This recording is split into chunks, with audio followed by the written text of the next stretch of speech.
Bismillahirrahmanirrahim. Assalamualaikum warahmatullahi taala wabarakatuh dan salam sejahtera kepada semua pendengar. Selamat datang ke podcast kami yang membincangkan tajuk etika pemimpin dalam pentadbiran Islam, realiti atau sekadar teori. Saya Muhammad Badrul Syam bin Aliawa akan bertindak sebagai moderator bagi sesi perbincangan pada hari ini.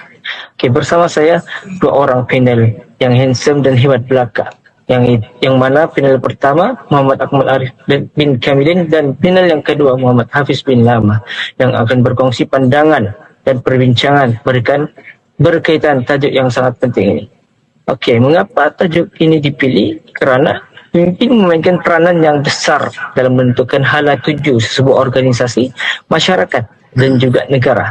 Dalam Islam, kepimpinan bukan sekadar satu kedudukan atau kuasa, akan tetapi merupakan satu amanah yang akan dipersoalkan oleh Allah Subhanahu wa taala. Namun begitu, dalam realiti pada hari ini kita sering mendengar berbagai isu yang timbul seperti rasuah, penyalahgunaan kuasa dan ketidakadilan yang melibatkan golongan pemimpin. Persoalannya, adakah etika pemimpin dalam Islam masih diamalkan pada hari ini atau sekadar tinggal sebagai teori dalam buku dan ceramah? Okey, baiklah, tanpa melengahkan masa, saya ingin memulakan perbincangan dengan soalan kepada panel yang pertama. Okey, soalannya ialah, apakah yang dimaksudkan dengan etika pemimpin dalam pentadbiran Islam? Baiklah, terima kasih saya ucapkan kepada Tuan Moderator. Atas soalan yang diberikan tadi, saya akan jawab. Baiklah, kalau kita bercakap tentang etika pemimpin dalam pentadbiran Islam, secara mudahnya ia merujuk kepada cara seorang pemimpin dalam menjalankan tugas dan amanahnya. Seorang pemimpin bukan sekadar mempunyai kuasa saja, tetapi dia juga perlu bertanggung jawab terhadap setiap tindakan yang dilakukan oleh pemimpin tersebut. Baiklah, jadi dalam Islam, antara etika yang paling ditekankan adalah sifat amanah, adil, jujur, bertanggung jawab, dan mengutamakan kebajikan rakyat sekalian. Baiklah, jadi dari sini apa yang kita dapat faham adalah pemimpin tidak boleh menggunakan kedudukannya untuk kepentingan diri sendiri. Pemimpin mesti memastikan segala keputusan yang dibuat itu memberi manfaat kepada masyarakat. Jadi dalam sejarah Islam, kita boleh mengambil contoh yang terbaik melalui kepimpinan para khalifah Islam seperti Sayyidina Abu Bakar dan Sayyidina Umar yang sentiasa meletakkan kepentingan rakyat di hadapan.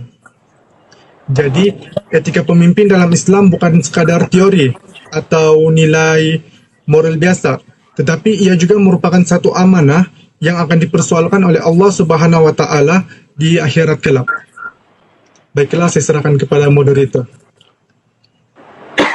Okey, baik.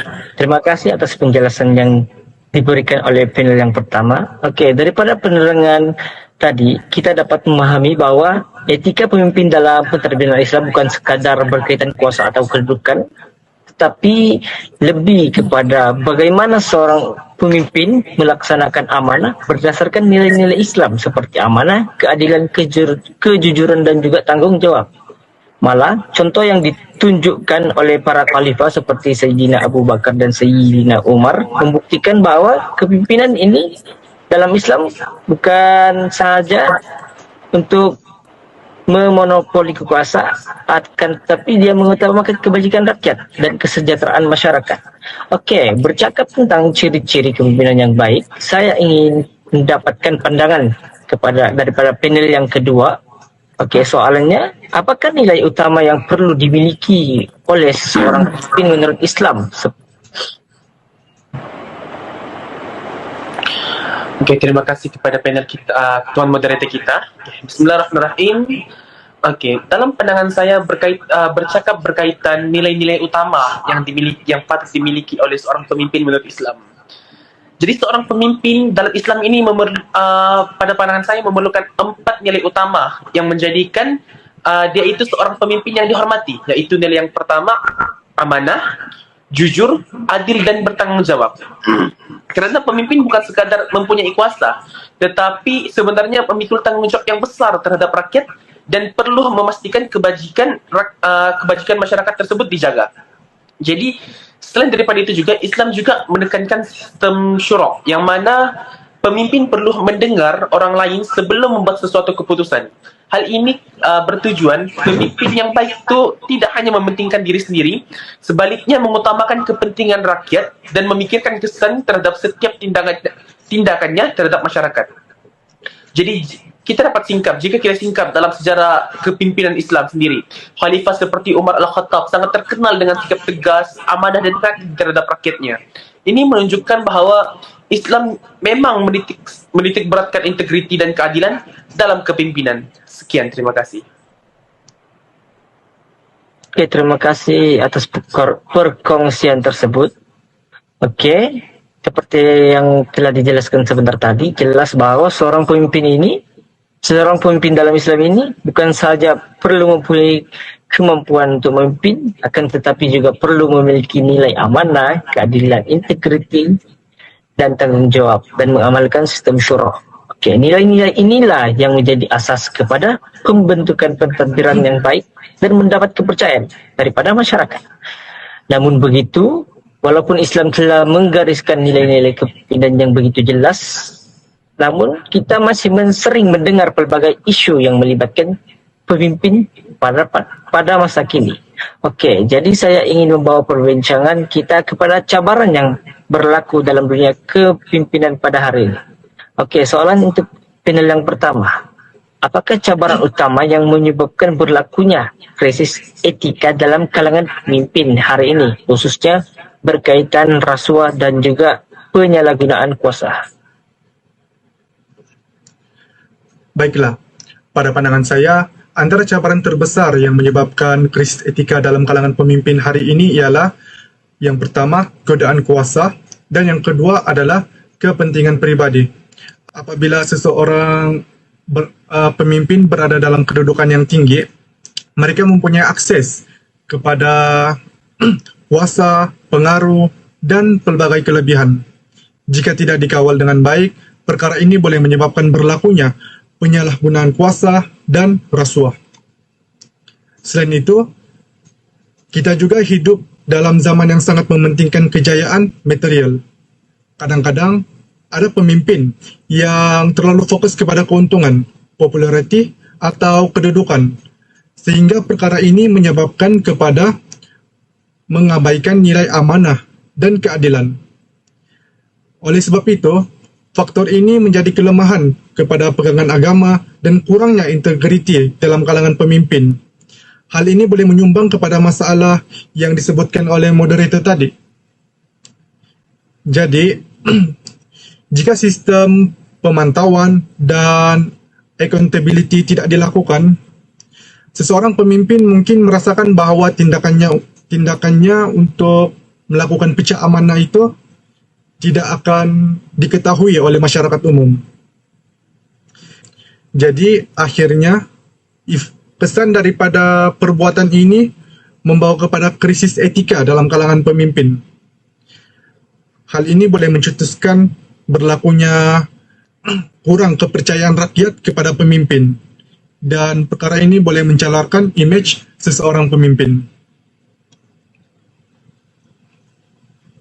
Oke, terima kasih kepada panel yang pertama atas pandangan yang sangat menarik itu.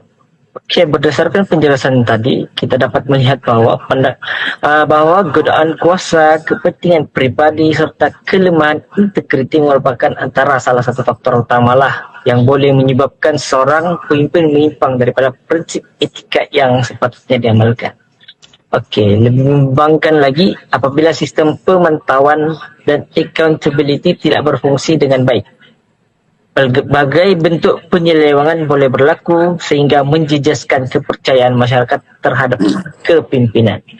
Selain isu rasuah dan penyalahgunaan kuasa, terdapat satu lagi isu yang sering menjadi perbincangan dalam pentadbiran, yaitu kronisme dan juga nepotisme.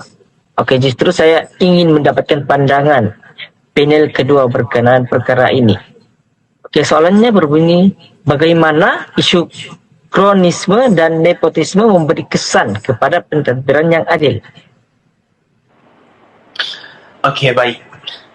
Bagi menjawab persoalan ini, perlu kita fahami terlebih dahulu apa yang dimaksudkan dengan nepotism dan juga cronyism. Jadi, cronyism ni adalah satu keadaan bila seorang pemimpin atau pihak atasan itu memberikan jawatan atau projek atau peluang kepada kawan rapat atau orang yang ada hubungan baik dengannya. Manakala, nepotism pula lebih kepada memberikan kelebihan kepada ahli keluarga atau saudara mara dalam sesuatu keputusan atau pemilihan. Jadi secara ringkasnya, nepotism dan juga cronyism ni merupakan pemilihan yang berat sebelah kepada kenalan pemimpin tanpa melihat nilai kelayakan yang sebenar. Walaupun terdapat orang lain yang lebih layak daripada orang yang mereka rapat.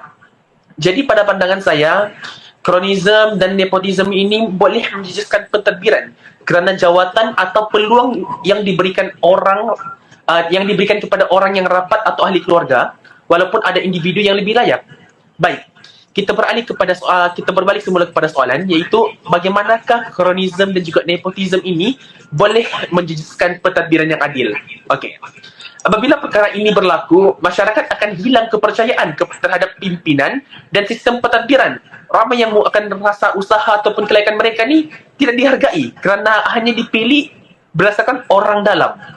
Jadi selain itu juga, pentadbiran juga boleh menjadi lemah apabila individu ni yang dipilih tidak mempunyai kemampuan yang sesuai untuk menjalankan tugas dengan baik.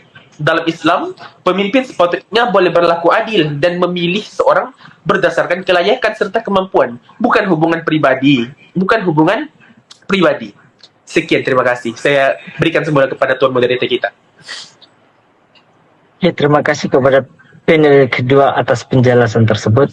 Okey, apa yang kita dapat fahami ialah cronyism dan nepotisme bukan sahaja menjejaskan keadilan, malah boleh menyebabkan peluang yang diberikan kepada individu yang kurang layak hanya kerana hubungan pribadi ataupun kekeluargaan. Okey, keadaan ini akhirnya boleh melemahkan sistem pentadbiran dan menghakis keyakinan masyarakat terhadap institusi kepimpinan.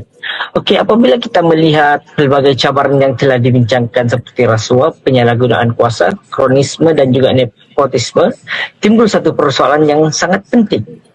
Okey, adakah etika kepimpinan Islam masih benar-benar diamalkan pada hari ini atau hanya tinggal sebagai teori yang sukar dilaksanakan? Jadi, saya ingin mengemukakan persoalan ini kepada kedua-dua panel. Okey, pada pandangan kedua-dua panel, adakah etika pemimpin dalam pentadbiran Islam masih menjadi realiti yang diamalkan atau sekadar teori yang sukar dilaksanakan? Okey, kepada panel yang pertama terlebih dahulu. Okey, baiklah. Untuk soalan ini sebenarnya saya sangat suka untuk soalan ini. Sebab apa? Soalan ini sangat berkaitan dengan zaman sekarang. Pada masa kini, ramai orang beranggapan bahawa etika Islam ini hanya relevan untuk dilakukan pada zaman Nabi saja dan tidak relevan untuk dilakukan pada zaman moden ini. Tapi bagi pandangan saya, etika ini masih relevan dan boleh diamalkan sehingga hari ini. Memang kita tidak boleh nafikan bahawa kita sering mendengar isu berkaitan rasuah, salah guna kuasa dan ketidakjujuran dalam kepimpinan. Tetapi dalam masa yang sama, masih ramai juga pemimpin dalam pelbagai sektor yang berusaha untuk menjalankan tugas dengan sebaik mungkin. Mereka melakukan kerja mereka dengan seamanah mungkin yang mereka mampu. Jadi, sebenarnya kalau kita lihat dan mendalami perkara ini dengan lebih teliti, nilai seperti kejujuran, ketulusan, keadilan dan tanggungjawab ini merupakan nilai universal yang sentiasa diperlukan dalam sesebuah organisasi ataupun sesebuah negara. Cabaran yang wujud ini bukan bermakna etika Islam itu gagal, tapi perkara ini sebenarnya menunjukkan bahawa perlaksanaannya memerlukan komitmen dan kesedaran yang tinggi daripada setiap pemimpin. Jadi, berdasarkan soalan ini, apa yang saya lihat adalah etika pemimpin dalam Islam bukan sekadar teori, tetapi ia masih boleh menjadi realiti jika kita sebagai umat Islam benar-benar menghayati dan mengamalkan etika ini dalam kehidupan seharian kita.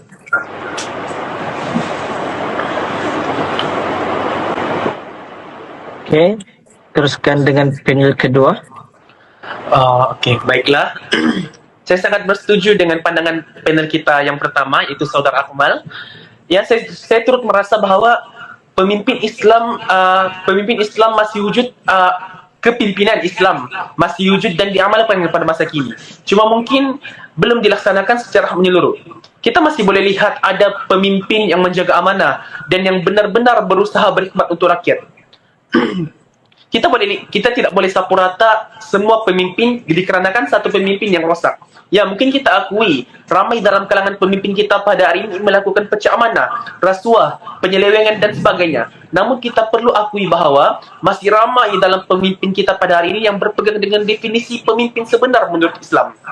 Namun begitu, memang kita seperti yang dikatakan oleh panel kita yang pertama, memang kita tidak dapat sangkal.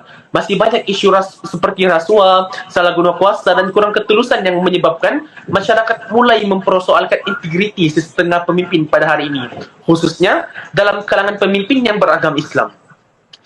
Oleh itu, bagi pandangan saya, masalah sebenarnya bukan terdapat pada ajaran Islam, kerana Islam itu sendiri sudah menggariskan panduan yang baik tentang kepimpinan, dan Islam itu sudah sendiri bersifat syumul, tetapi tidak pada penganutnya. Jadi, cabaran utama ialah bagaimana manusia mengamalkan nilai-nilai tersebut secara konsisten dalam dunia yang sebenar. Sekian, terima kasih. Ya, terima kasih. Kedua pandangan daripada panel sangatlah menarik. Oke, saya juga bersetuju bahwa walaupun kita sering mendengar pelbagai isu yang berkaitan kepimpinan, namun masih juga terdapat ramai pemimpin yang berusaha menjalankan amanah mereka dengan jujur dan juga berintegriti. Oke, hakikatnya nilai seperti kejujuran, ketulusan, keadilan dan juga tanggung jawab sentiasa relevan dalam apa jua zaman. Cabaran yang wujud bukan bermakna etika Islam itu tidak sesuai dilaksanakan, akan tetapi menunjukkan bahawa pelaksanaannya memerlukan komitmen yang tinggi daripada setiap pemimpin. Oke, mungkin seperti yang sering diperkatakan, masalahnya bukan pada prinsip Islam itu sendiri, tetapi pada sejauh mana manusia itu benar-benar menghayati dan mengamalkan nilai-nilai tersebut dalam kehidupan dan juga pentadbiran mereka. Oleh itu, persoalan seterusnya yang perlu kita fikirkan ialah apakah langkah yang boleh dilakukan bagi memastikan etika kepimpinan Islam dapat diamalkan dengan lebih berkesan. Oke, persoalan ini saya tunjukkan kepada kedua panel. Apa langkah yang boleh dilaksanakan bagi memastikan etika pemimpin dalam pentadbiran Islam ini diamalkan dengan lebih berkesan? Kita mulakan dengan panel yang pertama. Baiklah. Untuk soalan ini,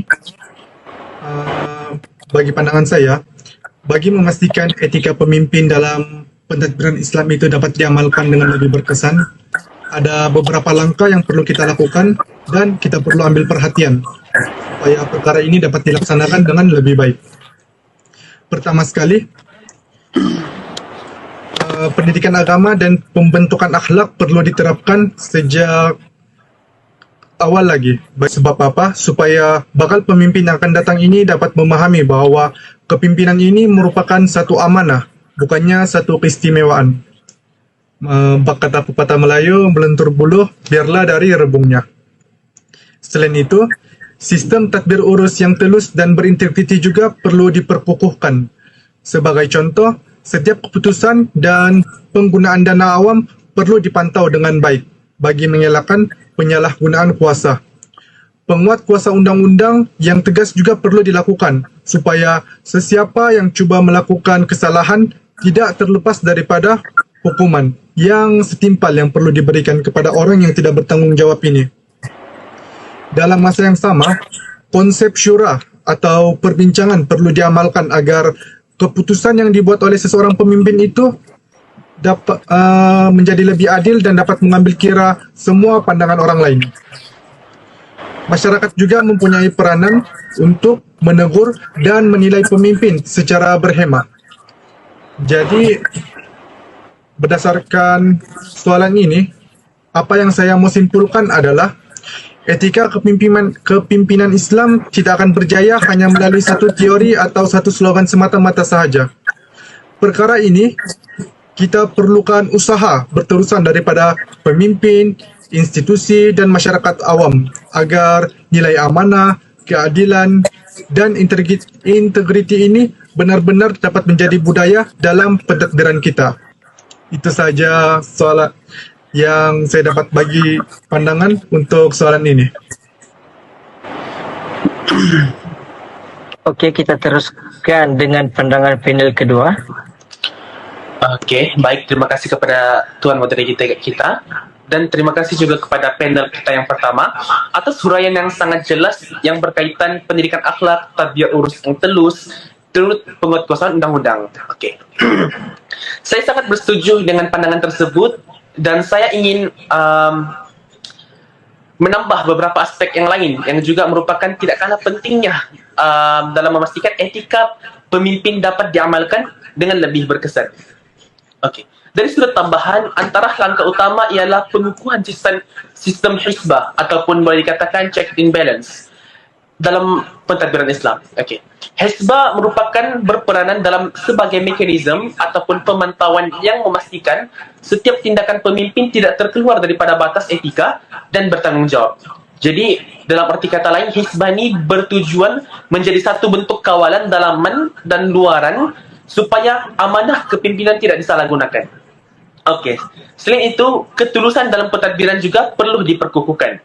Seperti panel pertama sebutkan sebentar tadi, berkaitan tadbir urus yang telus, saya ingin tekankan bahawa ketulusan ini bukan sekadar daripada peringkat keputusan, tetapi juga melibatkan akses maklumat yang jelas kepada rakyat supaya keyakinan terhadap pemimpin dapat dipertingkatkan dan ruang salah guna kuasa dapat diminimumkan.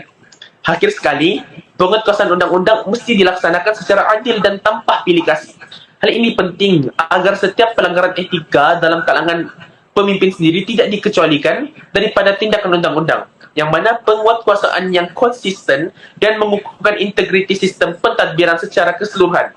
Sebagai kesimpulan, saya boleh nyatakan dalam soalan ini, sebagaimana yang telah disentuh oleh panel yang pertama, usaha membentuk etika kepimpinan bukan hanya melalui pendidikan dan sistem tadbir urus semata-mata, tetapi turut disokong oleh hisbah, ketulusan dan penguatkuasaan yang saling melengkapi dalam memastikan pentadbiran Islam benar-benar berintegriti. Saya serahkan semula kepada Tuan Moderator kita. Okay, terima kasih atas penjelasan yang telah diberikan oleh kedua-dua panel. Okay, berdasarkan perbincangan yang tadi, jelas bahwa pendidikan agama, pembentukan akhlak, pelaksanaan syura, hisbah, ketulusan pentadbiran, penguatkuasaan undang-undang, serta penglibatan masyarakat merupakan antara langkah yang penting dalam memastikan etika kepimpinan Islam ini dapat diamalkan secara berkesan. Ini menunjukkan bahawa pembentukan kepimpinan yang beretika bukan hanya bergantung kepada individu semata-mata, tetapi memerlukan kerjasama antara pemimpin, institusi dan juga masyarakat secara keseluruhannya. Alhamdulillah kita telah sampai ke penghujung podcast kita pada hari ini. Daripada perbincangan yang telah dikongsikan, dapatlah kita simpulkan bahawa etika pemimpin dalam pentadbiran Islam bukan sekadar teori, akan tetapi merupakan satu panduan yang lengkap dalam membentuk kepimpinan yang amanah, adil dan juga berintegriti. Walaupun terdapat berbagai cabaran dalam realiti semasa, seperti rasuah dan juga penyalahgunaan kuasa, nilai-nilai Islam tetaplah relevan sebagai asas kepada pentadbiran yang baik. Apa yang penting ialah komitmen setiap pemimpin untuk menghayati dan melaksanakan prinsip-prinsip tersebut dalam tugas dan juga tanggungjawab mereka. Saya mengucapkan ribuan terima kasih kepada kedua-dua panel, Muhammad Akmal Arif dan juga Muhammad Hafiz, atas perkongsian yang sangat bermanfaat ini. Terima kasih juga kepada para pendengar yang setia mengikuti podcast kami sehingga ke penghujung sesi. Sekian sahaja daripada kami. Assalamualaikum warahmatullahi wabarakatuh dan jumpa lagi.